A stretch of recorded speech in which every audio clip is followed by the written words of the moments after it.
Brain ಹೇಗೆ communicate ಮಾಡುತ್ತೆ ಅಂತಂದರೆ ಕೆಮಿಕಲ್ಸಿಂದ.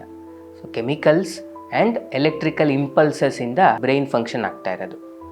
ಸೊ ಇವಾಗ ಎಲೆಕ್ಟ್ರಿಕಲ್ ಆ್ಯಕ್ಟಿವಿಟಿ ಜಾಸ್ತಿ ಆಗಿ ಸಡನ್ನಾಗಿ ಒಂದೇ ಟೈಮ್ಗೆ ಏನಾದ್ರು ಆದಾಗ ಆವಾಗ ಫಿಟ್ಸ್ ಆರ್ ಸೀಸರ್ಸ್ ಆಗ್ಬೋದು. ಎಲೆಕ್ಟ್ರಿಕಲ್ ಅಬ್ನಾರ್ಮ್ಯಾಲಿಟಿಯಿಂದ ಬರೋದು.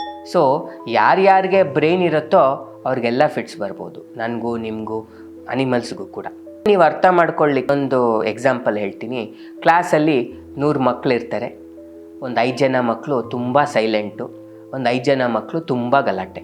90% ಮಕ್ಕಳು ಯಾವಾಗಲೂ ಸೈಲೆಂಟ್ ಇರ್ತಾರೆ, ಟೀಚರ್ ಇಲ್ಲ ಅಂತಂದರೆ ಗಲಾಟೆ ಮಾಡ್ತಾರೆ.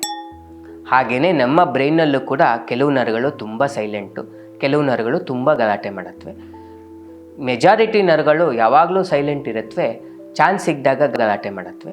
ಸೊ ಫಿಟ್ಸ್ ಅನ್ನೋದು ಈ ಗಲಾಟೆ ನರಗಳು ನಾರ್ಮಲ್ ನರಗಳ ಜೊತೆ ಸೇರಿಕೊಂಡು ಸಡನ್ನಾಗಿ ಗಲಾಟೆ ಮಾಡಿದಾಗ, ಎಲೆಕ್ಟ್ರಿಸಿಟಿ ಪ್ರೊಡ್ಯೂಸ್ ಮಾಡಿದಾಗ ಫಿಟ್ಸ್ ಶುರುವಾಗುತ್ತೆ.